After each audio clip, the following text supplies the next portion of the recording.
আজ ছিল আমার ছেলে পূর্বাকের জন্মদিন, আর তার সাথে সাথে আমারও জন্মদিন। কিন্তু একটা মেয়ে যখন মা হয় তখন সে নিজের সব শখ আহ্লাদ ভুলে গিয়ে সন্তানের আনন্দে আনন্দিত হওয়ার চেষ্টা করে। সেরকমই আমার ছেলের জন্মদিন ছিল 12ই জুন।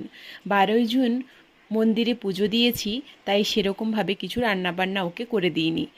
তার পরের দিন ওকে এই সমস্ত রান্নাবান্না করে খাওয়ালাম। রান্নাবান্নার মধ্যে ছিল 5 রকমের ভাজা আর স্যালাড। ভাজার মধ্যে ছিল পটল ভাজা, কুঁদরি ভাজা, কাঁকরোল ভাজা, বেগুন ভাজা, আর সাথে আলু ভাজা। আর ছিল তরকারি হিসেবে ঝিঙ্গের পোস্ত, একটা বড় মাছের মাথা, আর চিংড়া মাছের মালাইকারি করেছি। আর সাথে রয়েছে মাংস কষা, আর পায়েস, আর দই। ও টক দইটা খেতে পছন্দ করে, তাই ওকে টক দইটা দেওয়া হয়েছে। সাথে ছিল চকলেট কিছু আর মিষ্টি।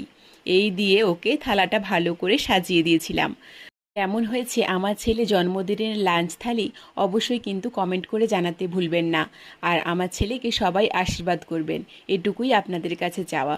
তো আজ তবে আসি, দেখা হবে পরবর্তী কোনো ভিডিওতে। ধন্যবাদ।